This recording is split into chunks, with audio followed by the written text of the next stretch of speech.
자, 그래서 첫 번째 레퍼런스, 개념적으로 왜 팀스가 어떤 새로운 과정을 주목하는지, 그래서 어떻게 새로운 과정이 어떤 창의적인 결과를 만들고 그 창의적인 결과가 어떻게 지속될 수 있는지에 대해서 설명하기 위한 좋은 예가 있을 것 같아서 제가 좋아하는 축구를 주제로 가져와서 설명을 해볼까 합니다. 이 사람이 펩 과르디올라라는 전 세계 탑 티어 풋볼 매니저예요. 축구 감독인데 스페인 바르셀로나, 독일의 바이에른 뮌헨, 지금 현재는 영국 프리미어리그의 맨체스터 시티의 감독을 하고 있는데, 이 사람이 뭐 창시한 개념은 아니지만 축구 철학이라고 얘기하고 있는 어떤 창의적인 축구의 중요한 키워드 하나가 하프 스페이스라고 하거든요. 축구 전략을 설명하는 뭐 하나의 개념, 하나의 용어라고 할 수 있을 텐데, 그거에 대해서 차근차근 설명드려 볼게요. 그리고 제가 설명드리는 이 부분이 왜 팀스의 개념과 팀스가 어떻게 운영되고 왜 이것을 제가 제안하게 됐는지를 설명하는 비슷한 맥락이 있을 것 같아서 이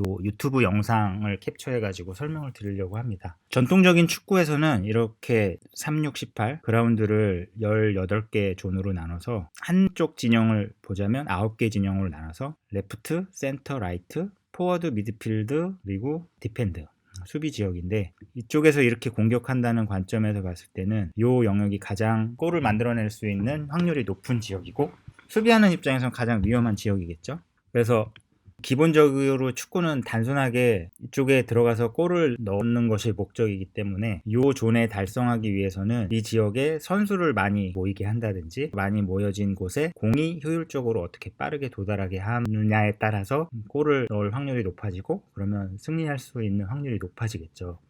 그런데 전통적인 구역을 나누는 개념에서 오른쪽 지역하고 센터 지역의 경계가 되는 이 영역, 그리고 중앙 지역에서 왼쪽 지역을 경계로 삼는 이 지역을 이렇게 좀 벌려서 보면 이 영역이 생기게 되는데, 이 영역을 하프 스페이스라고 규정을 하고, 요즘 현대 축구에서는 전통적인 방식의 어떤 전략 대신에 이 하프 스페이스를 활용하는 전략들을 사용하기 시작했고, 이것을 가장 잘 활용을 해서 상대편이 예측할 수 없는 창의적인 공격 루트를 만든, 그것을 실증적으로 만들어낸 사람이 펩 과르디올라 감독이고, 대표적으로 이 하프 스페이스를 활용해서 어떻게 공격 작업이 효율적으로 이루어졌는지를 간단히 설명을 드릴게요. 이게 4-4-2 전술이라고 어렸을 때 보던 축구에서는 변병주나 고정훈 같은 선수들이 이렇게 직선적으로 치달을 하죠. 상대 골문 지역으로 빠른 발로 쭉 들어가서 가운데로 센터링을 올리면 포워드에 있는, 약간 시대를 건너뛰긴 했지만 김신욱 선수처럼 키가 크고 받아먹기 좋은, 그리고 발밑 기술이 좋은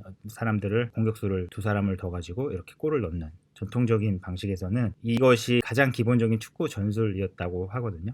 직선적인 움직임. 상대 수비수 입장에서는 이렇게 들어오는, 내 시선 앞으로 달려오는 선수들을 이렇게 막는 방식으로, 그래서 마치 장기판의 말들이 서로 마주하는 것처럼 약간 맨투맨 형식의 수비의 방식이 될 수 있었다면, 요즘에는 이처럼 요거는 이제 4-3-3 포메이션, 여기는 4-2-3-1, 수비형 미드필더가 한 명이냐 두 명이냐에 따라서 4-3-3, 4-2-3-1을 다루게 되는데, 어쨌든 이 전술이든 보시는 것처럼 요 골드 존이 가운데로 조금 몰려왔죠. 이 하프 스페이스에 윙어들이 직선적으로 이렇게 올라가는 게 아니고 이렇게 사선으로 안으로 센터 지역으로 들어오면서 공격수를 늘리게 되죠. 이 흐름에서는 윙어라고 불렸다면, 새로운 방식에서는 윙 포워드라고, 요즘 프리미어리그의 대표적인 선수를 따지자면 손흥민, 그리고 리버풀의 살라 같은 선수들이 반대발 윙어라는 말도 나오기 시작했고, 전술이 바뀌면서 역할도 이제 바뀌게 된 거죠. 이렇게 중앙으로 들어온 사이 공간은 전통적으로 예전 4-4-2 포메이션에서 윙어들이 하던 역할은 윙백들이 오버래핑을 통해서 채우게 되고요.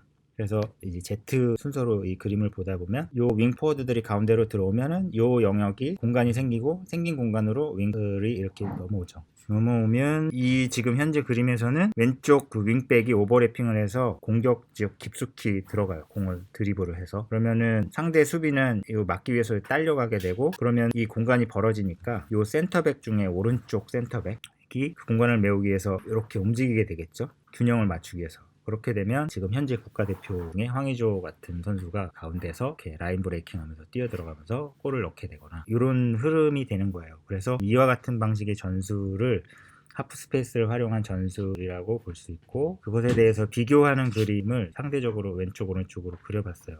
전통적인 축구에서는 오른쪽 수비수는 오른쪽만 막고, 그리고 이쪽 상대 왼쪽 윙어가 직선적으로 들어오기 때문에 수비수가 정면을 바라보며 나에게 다가오는 선수만 막으면 됐지만, 이제 어떤 하프 스페이스를 활용하는 현대 축구의 전술에서는 이 수비수 입장에서는 내가 포워드를 막아야 될지, 왼쪽 윙 포워드를 막아야 될지, 오른쪽 윙백 같은 경우는 오버래핑 들어오는 상대편의 그 왼쪽 윙백을 막아야 할지, 또 왼쪽 윙 포워드를 막아야 될지, 이제 수비하기가 어려워지게 되겠죠. 그런 어려움을 만들어내기 위해서 하프 스페이스를 활용하기 시작했고, 또 공격 작업을 하는 공격수의 시선 입장에서도 직선적으로 상대 골문을 향해서만 바라보는 게 아니고, 이제 선수들이, 우리 편 선수들이 서로 사선으로 비껴섬으로 해서 이제 패스 줄기도 많아지고 다양성이 생긴 거죠.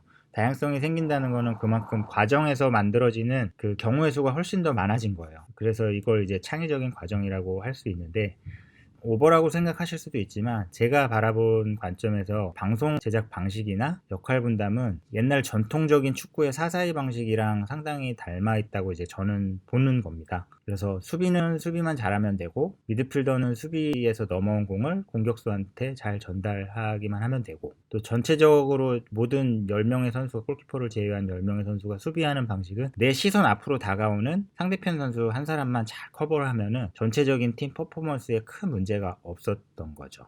저희 엔지니어, 또 PD, 또 보도 쪽으로 보자면 기자, 그리고 뭐 촬영 감독들 뭐 이렇게 있는데, 전통적으로 부여된 자기의 역할만 수행하면 전체적인 조직의 퍼포먼스를 만드는 데 큰 문제가 없었어요. 그런데 요즘은 우리가 이렇게 제작을 하다 보면은, 쉽게 말해서 시청자들의 입맛에 맞는, 시청자들은 이렇게도 보고 싶고 저렇게도 보고, 시청자들의 욕구가 훨씬 더 다양해졌어요. 다양해지기 위해서는 그 다양한 방식을 커버할 수 있는 어떤 새로운 전략이 필요하거든요.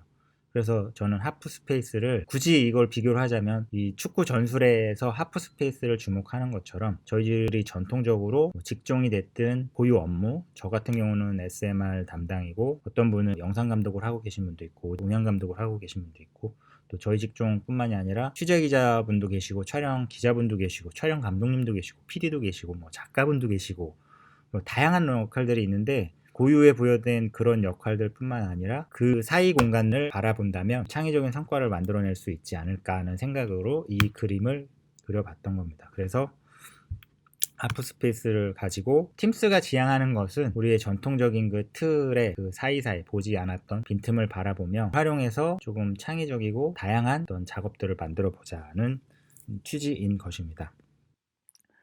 네, 그래서 전통적인 방송 콘텐츠 제작을 위한 R&R, 역할 분담의 그 사이사이 공간을 바라보자는 취지에서 하프 스페이스는 개념을 가지고 이제 설명을 드렸던 거고요.